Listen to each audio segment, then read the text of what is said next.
ஜென்ரலாக சீக்கிரம் வரக்கூடிய பேஷண்ட்டுக்கு ட்ரீட்மெண்ட்டு குறைவாக கொடுத்தாலே சரி பண்ணிடலாம்.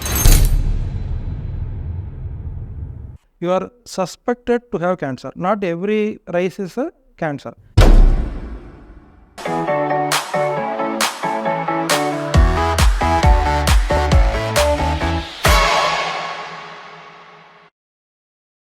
டாக்டர், இந்த கேன்சரில் ரொம்ப ரொம்ப முக்கியமான கொஸ்டின், எனக்கு தெரிஞ்சவங்களுக்கு இதே டைப் ஆஃப் கேன்சர் தான், ஆனால் அவங்களுக்கு இந்த ட்ரீட்மெண்ட் தரல டாக்டர், ஏன் எனக்கு மட்டும் இந்த ட்ரீட்மெண்ட் தரீங்க? எக்ஸாம்பிள், அவங்களுக்கு ரேடியேஷன் கொடுக்குறாங்கன்னா எனக்கு கீமோ தெரப்பி சொல்கிறீங்க, ஆனால் 2 பேருக்கும் ஒரே மாதிரி கேன்சர்னு வச்சுக்கோங்களேன்.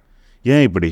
இது ஏதாவது ரீசன்ஸுக்கு பின்னாடி இது டாக்டர்ஸை பொறுத்து மாறுமா இல்லை பேஷண்ட் பொறுத்து மாறுமா? ஏன் டாக்டர் இது ஒரு பேஷண்ட்டுக்குமே ஒரு ட்ரீட்மெண்ட் ஆப்ஷன் இருக்க மாதிரி இருக்குது எங்களுக்கு as a common Mena?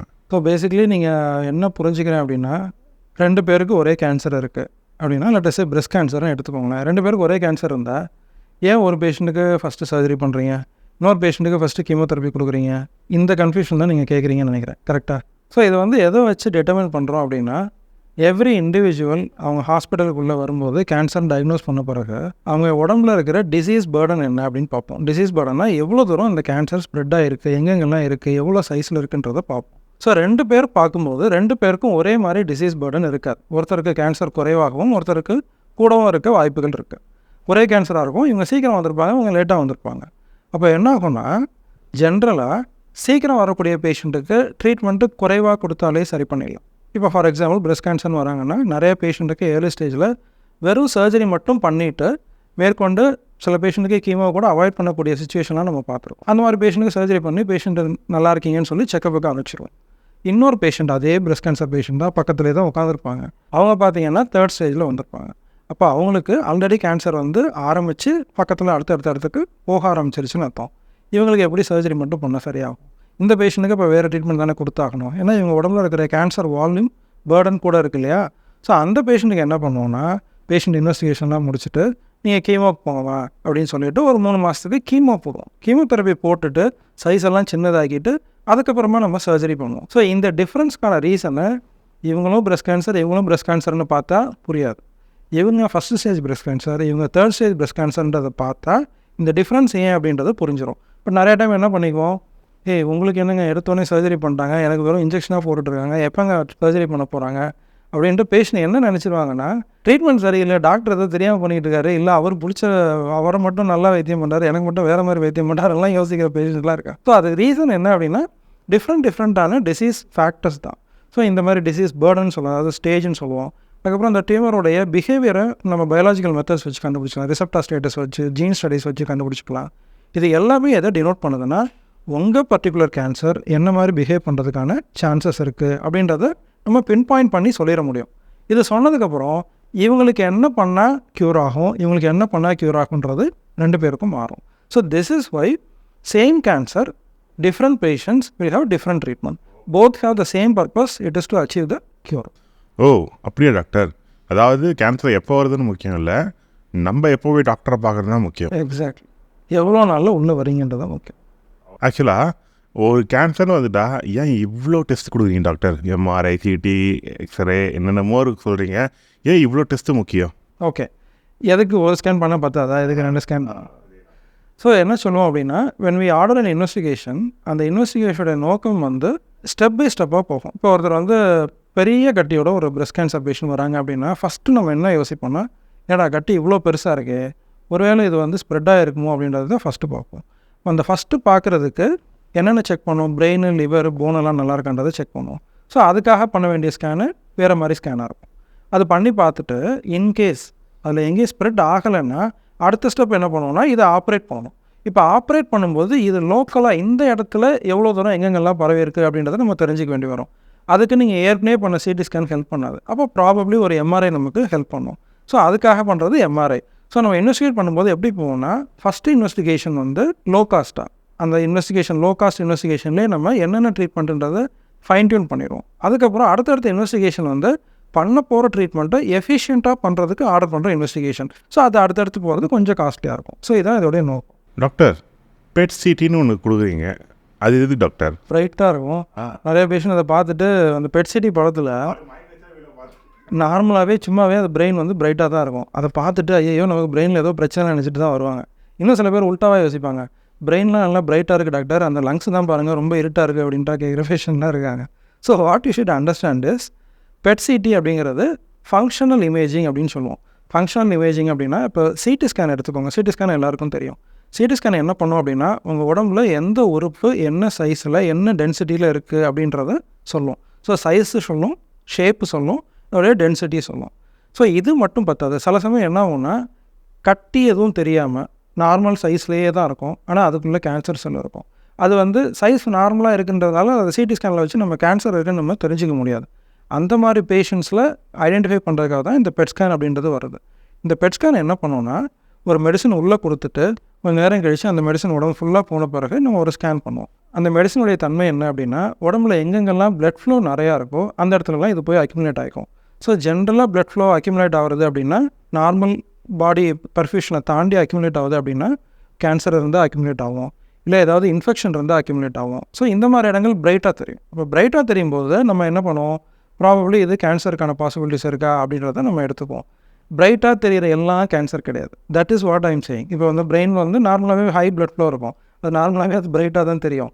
So நீங்கள் ஜென்ரலாக ஒரு லேமேனாக பார்க்கும்போது பார்த்தா அதில் ஒரு கன்ஃபியூஷன் வரும். But radiologist doctors we will know எந்தெந்த ஏரியா வந்து கிளினிக்கலி சிக்னிஃபிகண்ட்.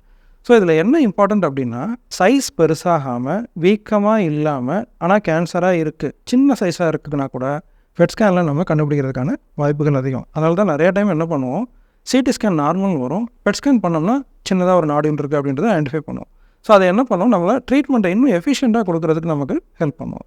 டாக்டர் ஆக்சுவலாக நீங்கள் சொல்கிறது பார்த்தா இந்த வடிவேலும் சொந்த ஒரு காமெடி, வாடா வாடா வாடா வாடா என் தெருவு வாடா, ஓ தெருவு வந்துட்டியா, வா வா வா.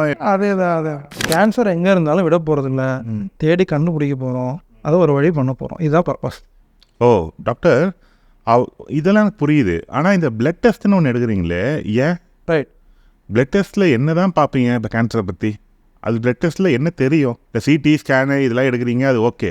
இந்த பிளட் டெஸ்ட்டில் என்ன தெரியும் டாக்டர், அது கொஞ்சம் சொல்கிறீங்களா? ஒரு கேன்சர் பேஷண்ட்டுக்கு நம்ம பிளட் டெஸ்ட் பண்ணுறோம் அப்படின்னா நிறைய பர்பஸஸ் இருக்குது. பட் நம்ம கேன்சர் ரிலேட்டடாக உள்ளதை மட்டும் நான் சொல்கிறேன். ஒன்று வந்து சில டியூமர்ஸ் வந்து சில ஹார்மோன்ஸையோ இல்லை சில மாலிக்யூல்ஸையோ ப்ரொடியூஸ் பண்ணும். அது என்ன பண்ணும் அப்படின்னா பிளட்டில் அதோட லெவல்ஸ் வந்து நார்மல் லெவல் இல்லாமல் கூட போயிடும். ஸோ அந்த மாதிரி டியூமர்ஸுக்கு இப்போ ஃபார் எக்ஸாம்பிள் ப்ராஸ்டேட் கேன்சர்ன்றது மென்னில் வயசானவங்களில் ரொம்ப காமனான விஷயம். அவங்களுக்கு ப்ராஸ்டேட்டில் கேன்சர் இருக்கான்றதை கண்டுபிடிக்கிறதுக்கு நீங்கள் ஒரு யூராலஜிஸ்ட்டை போய் ஒரு கை வச்சு பார்க்கணுன்றதோ ஒரு எம்ஆர்ஐ பண்ணுன்றதோ இல்லை வேறு ஏதாவது ஸ்கேன் பண்ணுன்றதோ அவசியம் கிடையாது. சிம்பிளாக ஒரு பிளட் டெஸ்ட்டில் அந்த பிஎஸ்சி அப்படின்றதோடைய வேல்யூ எவ்வளோ இருக்குன்னு பார்த்தாலே போதும். பிஎஸ்சி ஹையாக இருக்குது அப்படின்னா you are suspected to have cancer. Not every rice is a cancer. நிறைய சமயம் இன்ஃபெக்ஷனில் கூட அப்படி வரும். ஸோ இப்போ இதில் என்ன மேஜிக் பார்த்தீங்கன்னா அந்த உறுப்பில் போய் என்ன இருக்குன்றதை ஸ்கேனே பண்ணாமல் ஒரு பிளட் சாம்பிள் எடுத்து ப்ராஸ்டேட்டில் கேன்சர் இருக்கான்றதை நம்ம தெரிஞ்சிக்க முடியும். ஸோ இது மாதிரி வேறு வேறு கேன்சருக்கு வேறு வேறு சில மார்க்கர்ஸ் இருக்குது. ஸோ இதை தான் நம்ம டியூமர் மார்க்கர் அப்படின்னு சொல்லி இவ்வளோ வருஷம் நம்ம அதை ஒரு டூலாக யூஸ் பண்ணிகிட்டு இருந்தோம். இப்போ ரீசெண்டாக அதில் இன்னொரு பெரிய அட்வான்ஸ் வந்துருச்சு. அது என்ன அப்படின்னா இப்போ கேன்சர் வந்து ஒரு இடத்துல ஃபார்ம் ஆகுதுன்னா இந்த கேன்சருக்கு ஒரு பிளட் சப்ளை போகும் இல்லையா, இப்போ அந்த பிளட்டு கூட இந்த கேன்சர் செல்ஸ் கான்டாக்டில் இருக்கும் இல்லையா, அந்த கேன்சர் செல்ஸ் என்ன ஆகும், ஷெட் ஆகி பிளட்டில் கலக்கும். பிளட்டில் கலந்து அது பரவுதுன்றதை நம்ம தெரியாதான் மெட்டாஸ்டாசிஸ் சொல்கிறோம். இப்போ என்ன மாதிரி டூல்ஸ் இருக்குன்னா பிளட் சாம்பிள் எடுத்து பிளட்டில் சர்க்குலேட்டிங் கேன்சர் செல்ஸ் இருக்கா, சர்க்குலேட்டிங் டியூமர் செல்ஸ்ன்னு சொல்லுவோம், அது இருக்கான்றதை ஐடென்டிஃபை பண்ண முடியும். அப்போ என்ன ஆகும்னா ஸ்கேனில் கூட தெரியாத ஒரு சின்ன பிரெஸ்ட் கேன்சர் இருக்குதுன்னு வச்சுக்கோங்க, இல்லை ஒரு லங் கேன்சர் இருக்குன்னு வச்சுக்கோங்க, பிளட் சாம்பிளில் அந்த செல் இருக்கிறத நம்ம ஐடென்டிஃபை பண்ண முடியும். அப்போது ஸ்கேனுக்கு தெரியறதுக்கு முன்னாடியே அந்த பேஷண்ட் நம்ம கண்டுபிடிச்சிருவோம், ரொம்ப ஏர்லி ஸ்டேஜில் கண்டுபிடிச்சிருவோம், க்யூர் பண்ணுறதுக்கான சான்சஸ் அதிகம். இதை விட அடுத்த லெவல் போய் என்ன தெரியுமா பண்ணுறாங்க, இப்போது செல்லு இல்லை சர்க்குலேட்டிங் டியூமர் டிஎன்ஏவே கண்டுபிடிக்கிறாங்க. செல்லு பிரேக் ஆகி இப்போ கேன்சர் பிரேக் ஆகி செல்லு வந்தால் செல்லை ஐடென்டிஃபை பண்ணுறது வேறு, செல்லு பிரேக் ஆகி துண்டு துண்டாக டிஎன்ஏ ஃப்ராக்மெண்ட்ஸ் இருக்கு இல்லையா, அதையே டியூமர் டிஎன்ஏன்றதை நம்ம ஐடென்டிஃபை பண்ணக்கூடிய அளவுக்கு இன்னும் அட்வான்சஸ் வந்துருச்சு. ஸோ இது எல்லாமே ஃபியூச்சரில் என்ன பண்ணும் அப்படின்னா ரொம்ப சிம்பிளாக கேன்சர் டயக்னோசிஸை மாற்றிடும், கேன்சர் ப்ரொக்னோஸ்டிகேஷனையும் அதை மாற்றும். இப்போ ட்ரீட்மெண்ட் பண்ணியாச்சு, ஸ்கேன் நல்லாயிருக்கு, ஆனால் சர்க்குலேட்டிங் செல்ஸ் இருக்குன்னா அப்போ அந்த பேஷண்ட்டுக்கு சான்சஸ் திரும்ப வரதுக்கு இருக்கு இல்லையா, அப்போது பிளட்லையுமே கிளியர் ஆகிடுச்சுன்றதை நம்ம மானிட்டர் பண்ணுறதுக்கான ஒரு பாசிபிலிட்டி இருக்குது. இது மாதிரி like there are limitless possibilities when it comes to using blood samples for diagnosing and assessing the response to treatment. Oh doctor இதெல்லாம் பாசிபிளா? நீங்கள் சொல்ல எனக்கு என்ன ஃபேண்டசி வேர்ல்டில் இருக்கிற மாதிரி that is the reality in hospitals today. Oh okay doctor. ஆக்சுவலாக இதெல்லாம் எனக்கு புரியுது. எதுக்கு கோமார்பிலிட்டிஸ், அதாவது சுகரு பிபி இதெல்லாம் செக் பண்ணுறீங்களே, ஏன்? பேஷண்ட்டுக்கு வந்து what we say is what treatment is right for the tumour அப்படிங்கிறது ஒரு aspect, what treatment is right for the பேஷண்ட்டுங்கிறது இன்னொரு ஆஸ்பெக்ட். ஸோ ஒரு பர்டிகுலர் பேஷண்ட்டுக்கு ஒரு combination of chemotherapy plus radiation தேவை அப்படின்றது அந்த டியூமரை வச்சு நம்ம முடிவு பண்ணிடுறோம். பட் அந்த பேஷண்ட்டுக்கு இந்த ட்ரீட்மெண்ட்டை அண்டர்கோ பண்ணுறதுக்கான சேலஞ்சஸ் இருக்கலாம். ஃபார் எக்ஸாம்பிள் ஒரு பேஷண்ட்டுக்கு ஒரு கீமோதெரப்பி கொடுக்கணும். அந்த கீமோதெரப்பி கொடுக்கணும் அப்படின்னா அந்த பேஷண்ட்டுக்கு லிவர் ஃபங்க்ஷனும் சரி, கார்டியாக் ஃபங்க்ஷனும் சரி, கிட்னி ஃபங்க்ஷனும் நல்லா இருக்கணும். இப்போ அந்த பர்டிகுலர் பேஷண்ட்டில் கிட்னி ஃபங்க்ஷன் காம்ப்ரமைஸ்டாக இருந்தால் அதை நம்ம முன்னாடியே கண்டுபிடிக்காமல் முன்னாடியே செக் பண்ணாமல் அந்த ட்ரீட்மெண்ட் நம்ம கொடுக்குறோம் அப்படின்னா அந்த பேஷண்ட்டுக்கு medicine will cause more harm then good. அப்போது என்டையர் பாடி என்டையர் ஃபிசியாலஜி அவங்க கீமோதெரப்பி டாலரேட் பண்ண முடியுதான்றதை நம்ம செக் பண்ணுறோம். ஸோ அதை தான் நம்ம இந்த கோமார்பிலிட்டி ஸ்க்ரீனிங் சொல்லுவோம். ஸோ இதோட பர்பஸ் என்ன அப்படின்னா டியூமருக்கான ட்ரீட்மெண்ட்டை பேஷண்ட்டால் டாலரேட் பண்ண முடியலன்னா அதை முன்னாடியே ஐடென்டிஃபை பண்ணிவிட்டு எது அவங்களுக்கு ஒத்துக்குமோ அந்த ட்ரீட்மெண்ட்டை மட்டும் நம்ம டெலிவர் பண்ணுவோம். So this allows the patient to successfully finish the treatment rather than ஆரம்பிச்சுட்டு பாதியில் பிரச்சனை வந்து ட்ரீட்மெண்ட்டை பிரேக் பண்ணுறதை நம்ம அவாய்ட் பண்ணலாம். டாக்டர், ஆக்சுவலாக கீமோதெரப்பியில் இவ்வளோ சைடு எஃபெக்ட்னு நீங்களே சொல்கிறீங்க, ஆனாலும் எப்படி கீமோதெரப்பி எடுத்துக்க முடியும்? Right. So cancer side effect அப்படின்னாலே எல்லாருக்கும் ஒரு பேனிக் இருக்கும், ஒரு பயம் இருக்கும். What you should understand is எப்படி வந்து உங்களுடைய ட்ரீட்மெண்ட் வந்து இண்டிவிஜுவலைஸ்டோ, எப்படி உங்கள் ட்ரீட்மெண்ட் பர்சனலைஸ்டோ, அதே மாதிரி உங்களுக்கு வரக்கூடிய சைடு எஃபெக்ட்ஸும் இண்டிவிஜுவலைஸ்டு தான். ஸோ உங்களுக்கு ஒரு பர்டிகுலர் காம்பினேஷன் ஆஃப் ட்ரக்ஸ் கொடுக்குறோன்னா அது ரிலேட்டடாக என்ன தொந்தரவு வருதோ அது மட்டும்தான் உங்களுக்கு இருக்க போகுது.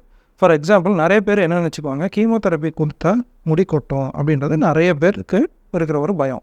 இப்போ ஐ வில் டெல் யூ, இப்போ ஒரு கோலன் கேன்சர் இருக்குது, குடலில் வரக்கூடிய ஒரு கேன்சர் இருக்குது, அதுக்கு கொடுக்குற கீமோதெரப்பியில் முடி கொட்டவே கொட்டாது. ஸோ அவங்க கம்ப்ளீட்டாக நார்மலாக ஃபுல் ஹேரோட ட்ரீட்மெண்ட் முடிச்சுட்டு போவாங்க. இந்த information only will be given by your oncologist.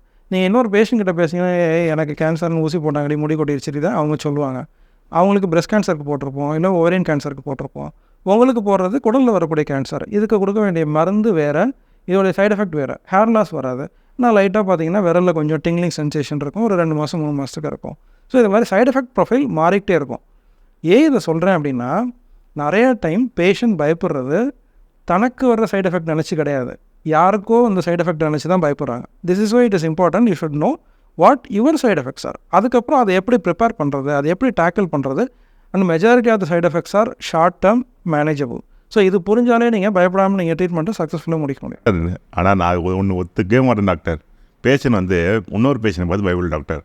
நீங்கள் கேன்சர் பேஷண்ட்னாலே ஆடும் சரி, சினிமாவும் சரி, எல்லாத்துலேயும் மொட்டை வச்சுட்டு கொடூரமாக இருக்கீங்களே, ஏன் டாக்டர்? தட் இஸ் பிகாஸ் இப்போ ரொம்ப simple. I will tell you, 10 patient இருக்காங்க லேடிஸ்னு வச்சுக்கோங்க. நம்ம ஊரில் காமனஸ்ட்டு கேன்சர் என்ன? Breast cancer. பிரெஸ்ட் கேன்சருக்கு கீமோ போட்டால் என்ன வரும்? முடி கொட்டும். இப்போ 10 பேர் உட்காந்துருந்தா 4 பேருக்கு முடி கொட்டி தானே இருக்கும். அது வந்து that is because they have breast cancer. இதே வந்து கோலன் கேன்சர் கம்மி, ஒருத்தருக்கும் 2 பேருக்கும் தான் வரும். அந்த 2 பேர் முடி கொட்டாமல் உட்காந்துருக்கவங்க கேன்சர் பேஷண்ட்டே உங்களுக்கு தெரியாது. சரி ஏதோ அட்டெண்டர் போகணும்னு நினச்சிட்டு இருப்பீங்க. அதுதான் பிரச்சனை இல்லை.